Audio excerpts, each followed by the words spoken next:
Hello, everyone, and thank you for joining the Nonprofit Learning Lab for today's workshop. If you have any questions along the way for our presenter, you can type them into the GoToWebinar chat box, which is likely on the right-hand side of your screen. And if you have any tech questions, you can also type them there. And without further ado, I will hand it over to you, Ben. Wonderful, thank you so much. So I'm Ben Becker, founder and director of Hone Marketing. We are a website and digital marketing firm serving primarily nonprofits. I've been around for about 8 years and really excited to be with you today. So like I said, founded in 2016, based here in Milwaukee, Wisconsin.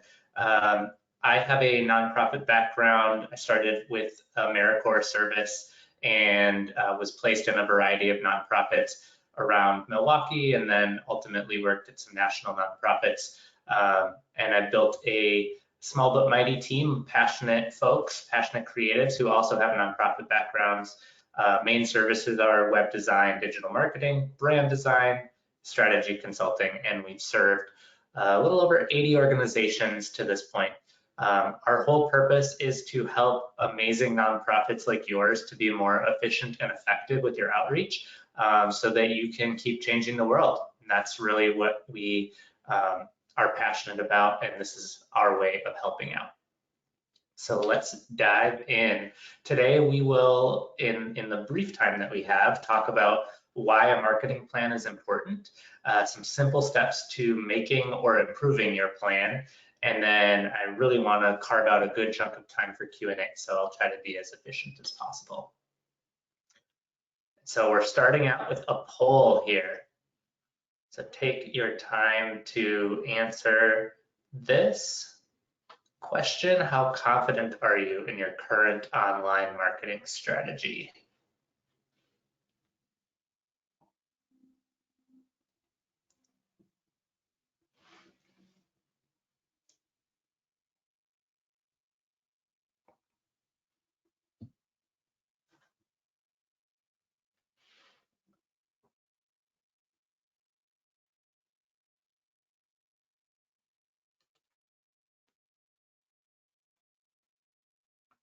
All right, looks like we've got 20% for we've got a solid plan and stick to it. 57% we're figuring it out as we go. 21% it's on the to-do list, and 2% wait, we're supposed to have a plan. Nice. Okay, thank you. Well, that's great. I mean, and yes, B, we're figuring it out as we go, aren't we all? I'm a marketing company, and we're figuring it out as we go. That's not a bad way to go. Having a little bit of a structure and a plan so that you can evaluate what you are doing as you go is the goal of our conversation here today.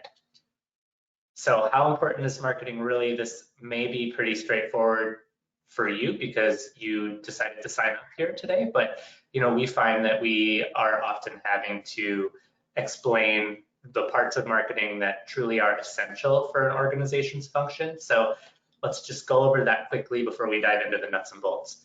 The very basics of marketing is sharing the important work that you're doing. If you can imagine not having any marketing at all, you might be the most impactful, inspiring organization out there. But if you are not sharing out with people, if it's just word of mouth, you're not going to grow as fast. You're not going to be able to make as big of an impact as you would otherwise. Next is standing out from the crowd. There's so many organizations, as I'm sure you know, even similar to yours, even in the same locale.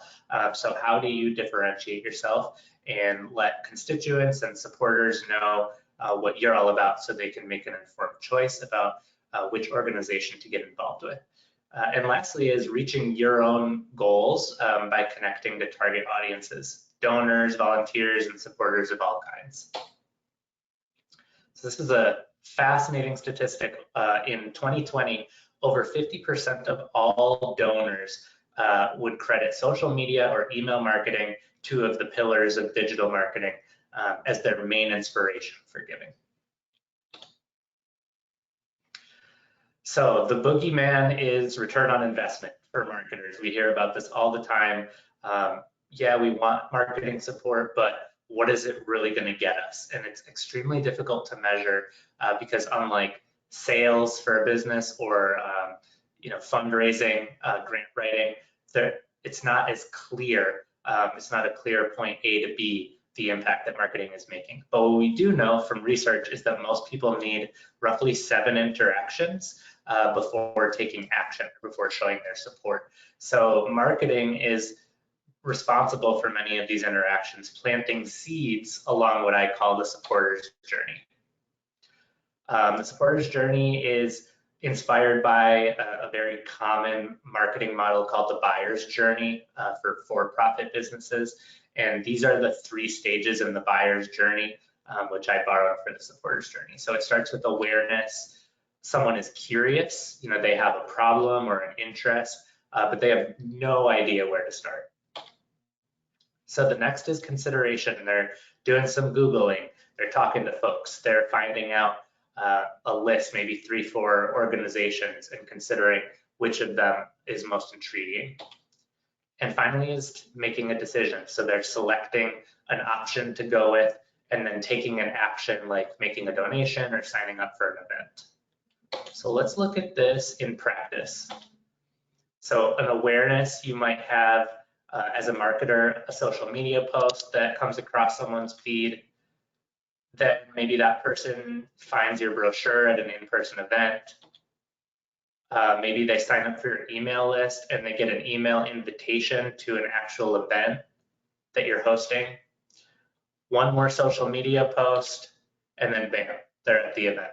And so this is just an example. Of course, there's fewer than 7 steps here, but this is an example of all the touches that it might take for someone to finally make that action. So it's hard to say, the return on investment in this case, but we can see across the board that it's likely going to take a consistent, planned out marketing effort like this to finally move the needle and get them to take that final action and make a decision. So the magic of marketing. Marketing can be magic. Let's see how. So it's harder than ever to stand out. We know that. So marketing really is harder than it ever has been before. Ads and spam are just everywhere. It's oversaturated like never before. So the magic really of marketing happens within what I call the outreach continuum. And so, as I'm sure you know, you really have to have a well-rounded outreach program for your organization to be successful. So you have to have programs, you have to have something that you're doing in the real world, activities, opportunities for involvement, and then a brand. So who you are, your core values, how you speak, what your organization look and feel is. And then finally, the marketing. So you're using what you do in the real world, your programs, and you're using your brand, your general vibe, and you're using both of those things for your marketing. And then hopefully your marketing strengthens your brand and funnels more support to your programs. So let's look at this as an example. Here's an organization we've worked with for a long time. They do a prison program. They have a very established brand. This is just their logo, but they have a whole brand playbook, look and feel, voice, target audiences. And then lastly, all the marketing that they do is in service of promoting these programs using their brand. So you can imagine if they, if they just had the program, that'd be great. But they wouldn't have, if they didn't have a brand, they could write an email and it would have no sense of personality to it. Or if they didn't have the program and they just have the brand, then they're really just a strictly like online kind of, I hate to say superficial, but there's nothing that people can plug into. Are they just like a news organization, for example, or just an influencer organization? So you really see how all these things come together, and marketing is the strongest when you have a cohesive brand and when you're doing things in the real world that you can talk about and invite folks into. And so here's our next poll question. What is your organization's biggest marketing goal right now?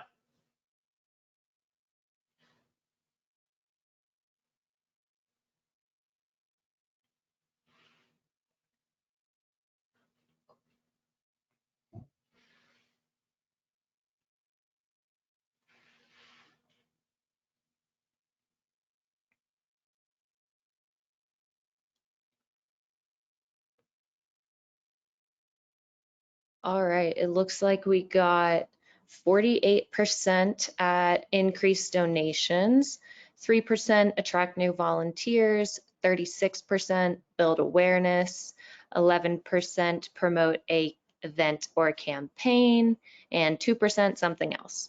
Wonderful. Donations, yes, that's a very common story.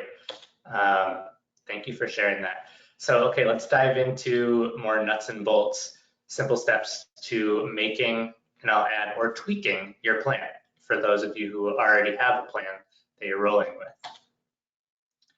Okay, so let's start with strategy. As always, I'm sure you've seen the SMART acronym, maybe you use it. It is perhaps overused, but I still find it helpful to basically use as a template for yourself in phases, starting small and building gradually. So you want to first connect your marketing goals with your organizational goals. For the vast majority of folks on this call, it has to do with donations. And so, how can you tangibly use marketing to increase donations?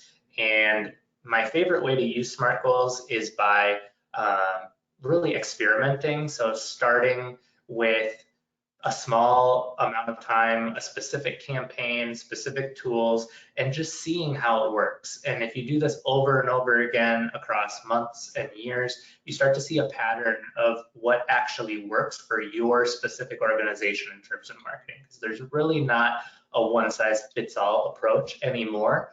Maybe back in the day when social media platforms were newer, email marketing platforms were newer, there was more general strategies that would work for everybody, but now it's really about your particular audience. So let's look, here's an example of how I like to use SMART goals.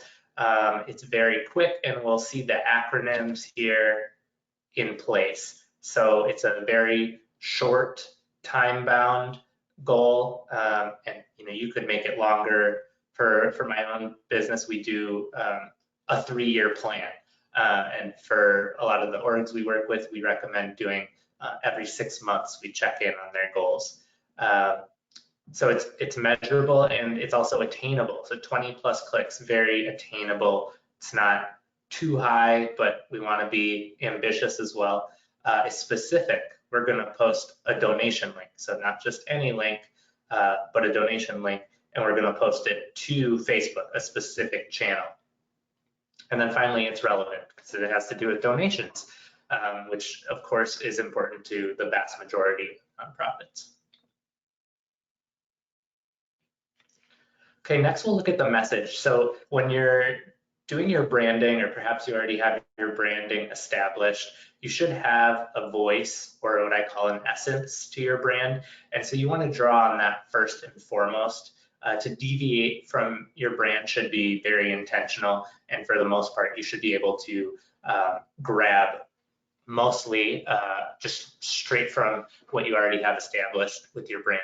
But then also consider what has attracted existing supporters. If you have a specific campaign, messaging campaign that you saw a huge influx of support for, consider what kernels could be taken and replicated there across future messaging. But for all messaging, it should be simple to understand. Messaging inspires, educates, and/or entertains. Sometimes it does all three, but it should at least do one of those. And then every single time you should offer an action step. So here's an example from an organization we work with. They have very clear, bold copy, powerful imagery that matches with the organization's brand and programming. And then lastly, an action step.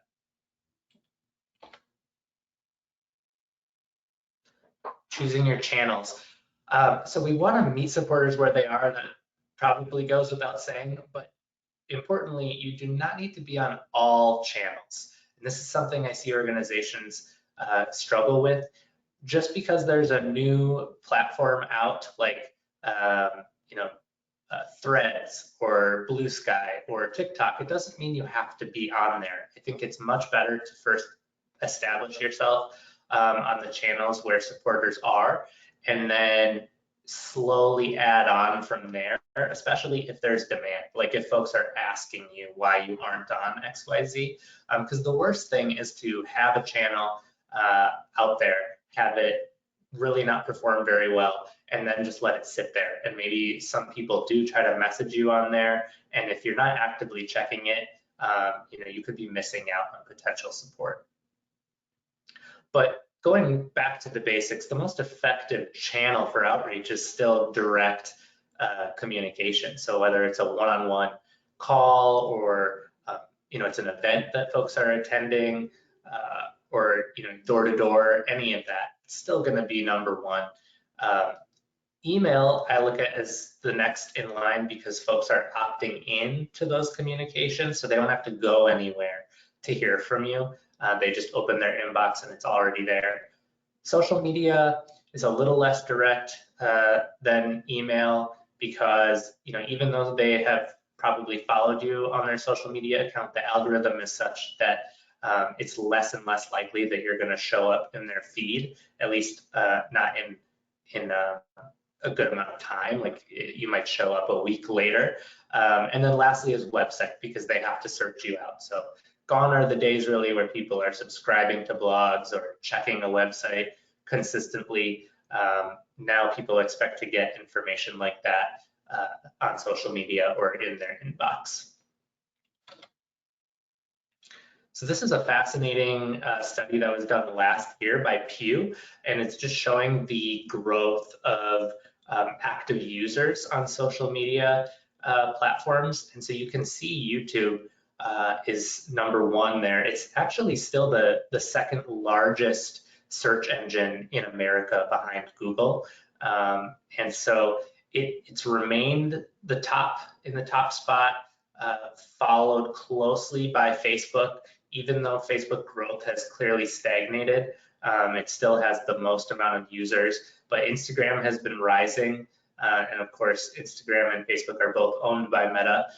So Instagram is quickly, I think, going to meet and perhaps surpass Facebook at some point. And then all the other ones are much lower. LinkedIn is actually pretty friendly as far as the algorithm goes to small organizations.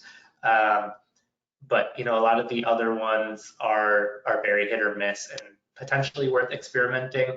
But I think staying with the big ones is a good strategy for at least getting started.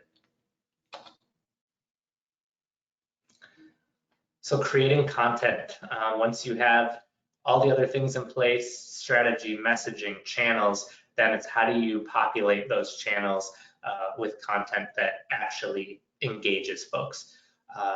A first strategy is to look at what has worked in the past. So this is another argument for analytics, looking at not just what has worked recently, but also over years, what kind of messaging or campaigns really resonated with people. I think what's true is across the board, timeliness and authenticity are the ingredients for a very effective post or email or whatever it may be. So if you are responding to something that is in the news or on people's hearts and minds, and if you respond quickly, people are much more likely to engage with that because they're thinking about it too. And if you respond in an authentic way, so you don't always have to have showing your face shown or members of your organization on camera speaking, but sprinkling that in, and definitely photos of your team in action, really humanize things and make people feel like they're talking to actual human beings and community members and not just faceless organizations. And lastly, there are strategies still that we can use to cut through the noise, to beat the algorithm. We'll call them cheat codes. We'll take a look at a few of those here. So the first is on social media, tagging people and accounts. We can't rely on the algorithm to deliver our posts into people's feeds. So tagging it brings it straight to them, or at least to their notifications, and gives them an opportunity to engage and maybe share it for even more people to see. Segmenting, if you're using email, cannot stress enough to collect enough data on people that you can send segmented emails to people in specific locations or who have specific interests. An example would be if folks attended your event before, send a special email when the next event rolls around just to those folks who attended, and write specifically to them. Reference that they did attend before and ask if they would join you again. So that's just one example. There's many ways to use segmenting for fundraising and other email campaigns. Advertising, so it's still, social media is pay to play more than ever, actually, especially with Meta, which I think is still the most effective place to advertise. So Facebook and Instagram, even $5 on a social media post can really kind of get the ball rolling downhill, and then it can pick up steam and go viral or mini viral. So it's not a bad idea to set aside a chunk of money every month, maybe even $20 to start to just apply towards social advertising. And then Google Ads, I typically find that using the free Google for Nonprofits ads grant program, which is up to $10,000 a month in ads, I typically find that that's just as effective as if you would pay for Google Ads. I've seen it make up 25% of traffic to websites. So I would highly recommend, if you're not already, signing up for that program. It's free and can be great. And then lastly is search engine optimization. So again, before you would pay for Google Ads or search engine ads, just to make sure your own website is fully optimized for search. I've found that a lot of orgs we work with rank in the top 1 or 2 or 3 without spending $1 on search engines. So it's really just looking at your own website and how it's set up and making sure that all the pages are optimized. Okay, the final step is evaluation. And so we're looking at key performance indicators regularly. So, I usually use a tool that aggregates all my different digital marketing platforms in one place.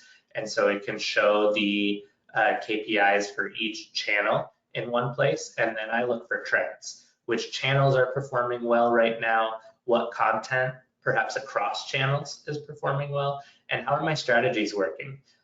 Just like those cheat codes we talked about, maybe a post that I did a bunch of tagging on is performing really well. That just lets me know that I've been effective. Or there's maybe a strategy I had no idea would work, and it did. So if you're not evaluating, you can't see these trends and stay on top of your digital marketing efforts. And importantly, make tweaks on the fly. Yes, we set the SMART goals, but there's no reason that you can't tweak those. You don't have to wait. Of course, you want to give it enough time to see if something is effective. Don't try it once and then give up right away. But if you've tried something 3-4 times and it's really not having any impact, definitely make a tweak. Don't just keep doing the same thing over and over again because you heard that it might work or because it worked once. It's all experimentation. Digital marketing is constantly throwing things against the wall, seeing what sticks. We have some foundational principles, but by and large, it's experimentation. I always joke, if you ask 10 marketers about which post is going to go viral, 9 of 10 of them will be wrong. You never know. It's hard to predict. It just happens sometimes. So you want to just be prepared and stay ready. And so this is just a sample report. It's not exactly what we would send organizations, but it has some similar statistics there. And so again, we send these every single month to the orgs that we work with, and I recommend looking at it at least that often, just to see how things are going and if you need to adjust. Okay, and so for a final recap, 6 simple steps to getting started, or maybe you're already on step, one of these steps and you just want to improve from where you're already at. So we're going to set goals, bonus points if they're SMART goals, clarify your messaging, really narrow in on who you're speaking to and how. Choosing your channels, especially the ones where your supporters already are. creating compelling content that cuts through the noise, evaluating all the data, and then celebrating. It's a really big job. This is a big job. It is, it can at times feel like you're having to play the game of the algorithms and the marketing tools, but we're doing this for a purpose, and that is important and very commendable, and important to not forget to take care of yourself as well. And here's our final poll question. So which of these steps are you most excited to implement, or I'll add improve if you've already implemented them?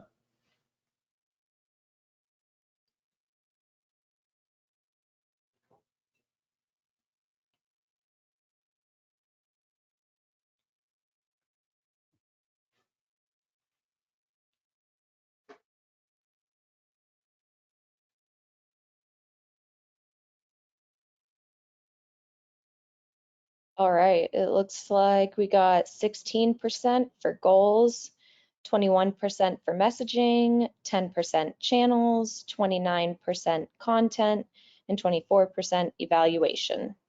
Wonderful. Okay, and so just lastly, before we dive into Q&A, just to share a little bit more about if you want to connect with us. So we offer 30-minute free consultations. You can visit honemarketing.com, or you can email me directly, ben@honemarketing.com. You can see the various organizations we've worked with and look at the projects that we've done for them. And yeah, just be really excited to connect with anyone who's interested after this. I look forward to hearing from you. And now we'll dive into some questions with the few minutes we have left. Awesome, thank you, Ben. We have a question. It came through towards the beginning of the presentation, but it's, could you give examples of 7 interactions one might have with a nonprofit in terms of digital marketing? Yeah, so I think the slide after that did give those examples, but essentially it's just all the different tools that you're using as a digital marketer. So someone might come across a few social media posts, they might get an email from you, then they might see your poster out in public. So those are examples of interactions. And then of course, word of mouth just compounds those, and I'd say is even more powerful than your digital marketing efforts. But it's important that you have those marketing efforts out there to supplement and support word of mouth promotion of your organization. Awesome. Do you have recommended KPIs for a small organization without a strong marketing infrastructure? For social media, I'd say it's all about engagements and clicks. So engagements include likes, shares, comments, and then clicks would be a specific link that you're sharing that you want people to click into. I think those are the most important because they show that people are actually actively engaging with you. And so I like those for email. Opens and clicks are always good. And then for websites, I look at unique visitors each month, and then especially which pages people are visiting most often. Usually the homepage is going to be #1 by far, but it's always good to see the next couple pages after the homepage, because that can give you a great idea of where people are plugging in on your website, what they're most interested in beyond just a cursory overview from your homepage. Great.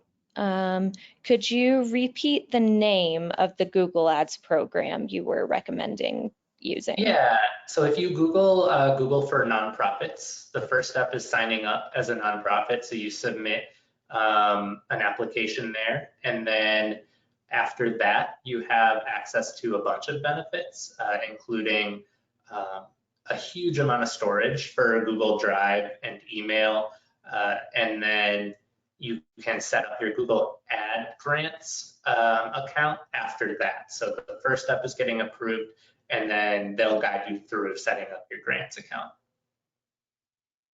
Awesome.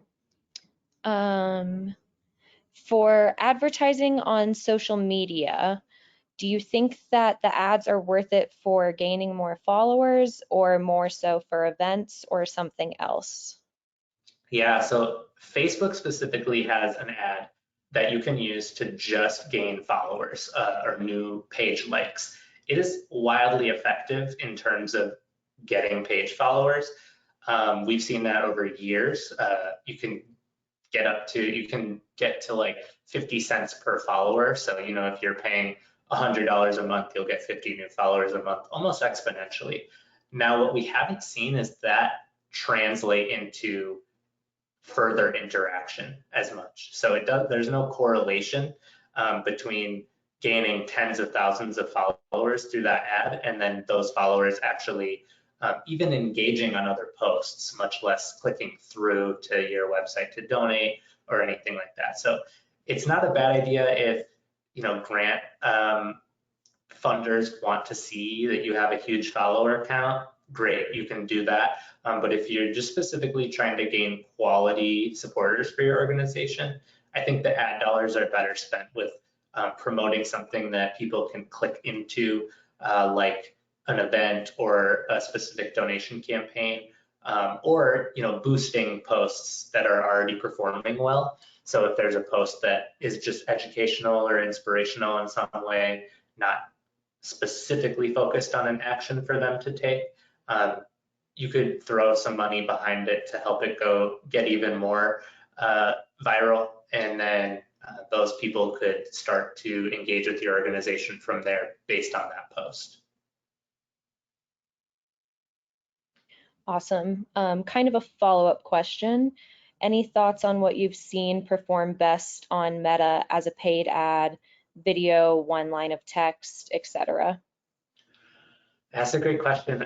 Kind of across the board, we've seen quality photography be number one. It's just the most consistent.